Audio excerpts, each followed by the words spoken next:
In this module, we will discuss the classification of amino acids. The topic can be simplified by grouping the amino acids into 5 main classes, which is based on the properties of their R groups or R side chains, in particular with their polarity or tendency to interact with the water at a biological pH which is near 7. In biological pH most of the organism में 7 से लेके 7.5 तक होती है, human में 7.35 से 7.45 तक होती है। तो क्लासिफिकेशन को हम 5 क्लासेस में इसको डिवाइड करेंगे on the basis of the R groups जो साइड चेन्स पे उसके लगे हुए हैं और उनकी पोलैरिटी के वो पोलर हैं या नॉन पोलर हैं, वाटर सॉल्युबल हैं या वाटर इनसॉल्युबल हैं, उसके अकॉर्डिंगली हम इसको अमीनो एसिड्स को क्लासीफाई कर देते हैं। The polarity of the R groups varies widely. ये आर ग्रुप्स डिफरेंट किस्म के हैं, इनकी पोलैरिटी डिफरेंट होती है और वाइडली वेरिएट करती है from non polar and hydrophobic, जो नॉन पोलर होंगे, हाइड्रोफोबिक होंगे, that they are water fearing और वाटर इनसॉल्युबल। इसी तरह some R groups are highly polar and hydrophilic and these are water soluble and polar compounds जो हैं ये water के साथ मिल के bonds बना देते हैं और उसमें highly water soluble होते हैं, जबकि non polar जब वाटर में डिज़ोल्व करते हैं तो वो इंटीरियर साइड पे चले जाते हैं। इसी तरह प्रोटीन में इंटीरियरली जो है ना नॉन पोलर चले जाते हैं और पोलर जो है वो प्रोटीन्स के बाहर वाली साइड पे आ जाते हैं। First group is the non-polar aliphatic R groups. These are hydrophobic.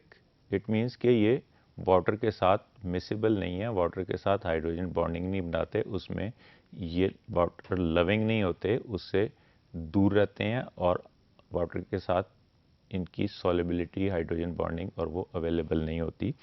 The amino acids in this group have non-polar side chains that do not bind or give off the protons. These do not participate in hydrogen bonding. यही हमने define किया है कि hydrogen bonding नहीं होती, इसलिए water soluble नहीं होते। दे आर ऑयली और lipid like and promote hydrophobic interactions. जिस तरह लिपिड को हम पानी में डालें तो माइसिल फॉर्मेशन बना लेते हैं, इसी तरह ये लिपिड की तरह ये ऑयली से जो है ना मटेरियल्स होते हैं ये वाले अमीनो एसिड्स जो कि नॉन पोलर है। These side chains cluster together in the interior of the protein, क्योंकि वाटर soluble नहीं है तो ये अमीनो एसिड्स जहाँ पे आएंगे ये प्रोटीन्स के अंदर वाली साइड पे आ जाएंगे, जबकि बाहर वाली साइड पे पोलर मॉलिक्यूल्स और पोलर अमीनो एसिड्स आ जाएंगे जिसके अंदर आर ग्रुप्स पोलर होंगे। This class includes glycine, alanine, proline, valine, leucine, isoleucine and methionine. We will see the structures of these classes. Non polar aliphatic में हमने बोला ग्लाइसिन, ग्लाइसिन में वी कैन सी हियर कि यहाँ पे सिर्फ एक हाइड्रोजन आइन एक्स्ट्रा यहाँ पे लगा हुआ है, एक यहाँ पे लगा हुआ है। अगर इसके साथ हाइड्रोजन को रिप्लेस कर दें इस ग्रुप के साथ CH3 के साथ तो ये एलानिन बन जाएगी। अगर इसके अंदर ये रिंग लगा दें यहाँ पे जाके तो ये प्रोलीन का स्ट्रक्चर बन जाएगा।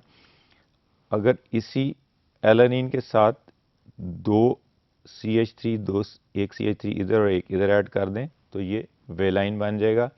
इसी तरह इस वेलाइन के अंदर एक CH2 और ऐड कर दें तो ये लियोसिन बन जाएगा। Similarly is the structure of isoleucine, जबकि मिथियोनिन के अंदर एक सल्फर एटम अवेलेबल है।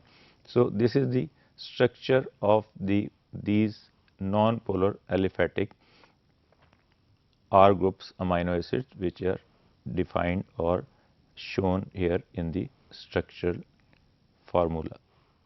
Electrons are shared equally between the carbon and hydrogen bonds. ये जहाँ हाइड्रोजन कार्बन बॉन्ड्स बनते हैं वो हाइड्रोजन इक्वली शेयर होते हैं in these side chains. In are groups के अंदर जो है ना वो हाइड्रोजन और कार्बन के इलेक्ट्रॉन जो हैं वो इक्वली शेयर होते हैं। So they cannot hydrogen bond with water, इनके पास एक्स्ट्रा हाइड्रोजन नहीं होती, इसलिए ये वाटर के साथ हाइड्रोजन बॉन्डिंग नहीं बनाते, इनकी शेयरिंग ऑलरेडी इक्वल है।